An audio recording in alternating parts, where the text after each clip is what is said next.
Hi, I'm Melinda Payan, owner of The Truth About Lending, a licensed mortgage company.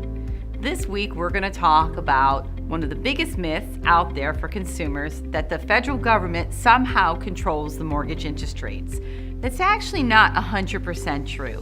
The way that the mortgage interest rates are determined is by the activity in the 30-year Treasury bond. So what happens is, what the federal government does with the three interest rates that they do control is what happens in the bond market.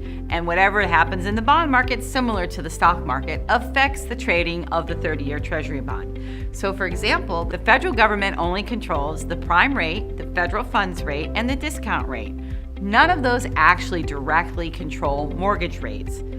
When it comes to home equity lines, yes, the prime rate is involved, but on the 30-year fixed normal regular mortgage, it's actually affected by the trading of the 30-year T-bill. So to make a long story short, it's really how the market perceives the movements that the federal government makes to these three interest rates that ultimately determine where the mortgage rates are going to be. Just to give you an example, let's say the federal government raised one of the interest rates.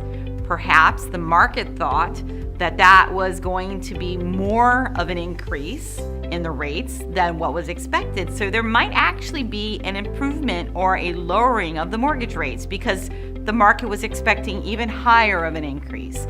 So you never really know how the bond market is going to perceive what the federal government does.